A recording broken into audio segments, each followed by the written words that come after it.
വെല്ലുവിളിക്കപ്പെടുന്നു എന്ന് പറയുന്നത് ഉറപ്പായിട്ടും. കാരണം നമ്മൾ ഇന്ത്യ എന്ന് പറയുമ്പോൾ നമ്മുടെ ഒരു അഹങ്കാരമാണ്. നമ്മളൊരു ജനാധിപത്യ രാഷ്ട്രത്തിലാണ് ജീവിക്കുന്നത്. നമുക്ക് എല്ലാ സ്വാതന്ത്ര്യത്തോടു കൂടിയ ജീവിക്കുന്നത് എന്നുള്ളൊരു വിശ്വാസം നമുക്കുണ്ട്. പക്ഷെ ഈ ഒരു സംഭവം കാണുമ്പോൾ സംശയം തോന്നും, നമ്മളൊരു ജനാധിപത്യ രാഷ്ട്രത്തിലാണോ ജീവിക്കുന്നത്? ആണോ? നിങ്ങൾക്ക് തോന്നിയിട്ടില്ലേ? കാരണം പുറത്തിറങ്ങി നടക്കാൻ പറ്റുന്നില്ല, നമുക്ക് ഇഷ്ടപ്പെട്ട വേഷം ധരിക്കാൻ പറ്റുന്നില്ല, മറ്റുള്ളവരോട് നമുക്ക് സംസാരിക്കാൻ പറ്റുന്നില്ല. അതായത് എന്റെ പൊന്നുമോളെ, ഈ സന്ദർഭത്തിൽ ഇത് പറയാൻ പറ്റുമോ എന്ന് എനിക്കറിയില്ല, എന്നാലും പറയാണ്. മുസ്ലിങ്ങൾ ഇത് പറയാൻ തുടങ്ങിയിട്ട് കാലങ്ങൾ കുറെ ഏറെയായി. ഇപ്പോഴാണോ നിനക്കൊക്കെ നേരം വിളിച്ചു തുടങ്ങിയത്? സമയം കിട്ടുകയാണെങ്കിൽ, അതായത് നേരം കിട്ടുകയാണെങ്കിൽ ആ കാസാക്കോസികളോട് ഇതൊക്കെ ഒന്ന് പറഞ്ഞ് മനസ്സിലാക്കി കൊടുക്ക്. ബാക്കി പറ.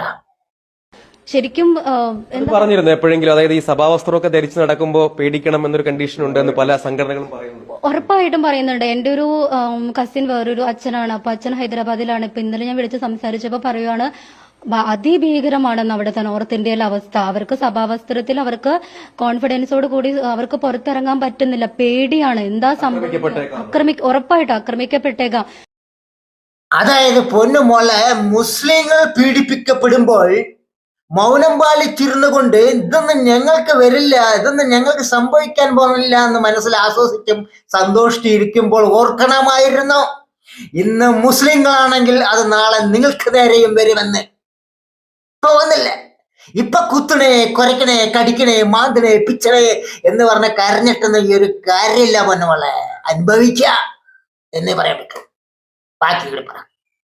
ഇതുപോലെ ചിലപ്പം ജയിലിലൊന്നും പോകാതെ അവര് നടു റോട്ടിൽ വെച്ച് ആക്രമിക്കപ്പെടുന്ന സംഭവങ്ങൾ നമ്മൾ കണ്ടിട്ടുണ്ട്. അതവിടെ സംഭവിച്ചുകൊണ്ടിരിക്കുന്നതാണ്. ഇപ്പൊ ഞങ്ങളുടെ ഒരു ചേച്ചിക്ക് ഉണ്ടായ അനുഭവത്തിലാണ് ഇത്രയും ഭീകരമാണ് അവിടുത്തെ അവസ്ഥ എന്ന് മനസ്സിലാകുന്നത്. ഇതിനെന്തായാലും ഒരു മാറ്റം. ഒരു ആൾക്കൂട്ട വിചാരണയുടെ സ്വഭാവത്തിലുള്ള കാര്യങ്ങളാണ് നടന്നത്. അതെ, ഉറപ്പായിട്ട് നമുക്ക് അതിനകത്ത് കാണാൻ പറ്റും. ഒരു വേട്ടാവളിയിലുണ്ടല്ലോ PC ജോർജ്, സംഘീർണ അച്ചാരും വാങ്ങി നക്കിയിട്ട് മുസ്ലിങ്ങൾക്ക് നേരെ വർഗീയത കുറയ്ക്കുന്ന ഒരു തടിയൻ PC ജോർജ്. എവിടെയാണോ പോയി കിടക്കുന്ന PC ജോർജ്? നിന്റെ മതത്തിൽപ്പെട്ട ആൾക്കാരുടെ കരച്ചിലാണോ ഈ കേൾക്കുന്നത്? നിനക്ക് സംഘികൾക്ക് നേരെ ഒന്നും പറയാനൊന്നും ഇല്ലടാ. ഇല്ലടാ ജോർജ്, നീ എവിടെ ബാത്റൂമിൽ തൂറാനും കുത്തിരിക്കുകയാണ്? അതോ സംഘികളുടെ അച്ചാരും വാങ്ങി നക്കിയിട്ട് മുസ്ലിങ്ങൾക്ക് നേരെ മാത്രമേ നീ കുരയ്ക്കുള്ളൂ? നിന്റെ മതത്തിൽപ്പെട്ടവരുടെ നേരെ ഒരു പ്രശ്നം വരുമ്പോൾ നിനക്ക് കുരയ്ക്കാൻ നാവില്ലടാ ജോർജ്. അത് അണ്ണാക്കിലേക്ക് കയറ്റിപ്പോയോ?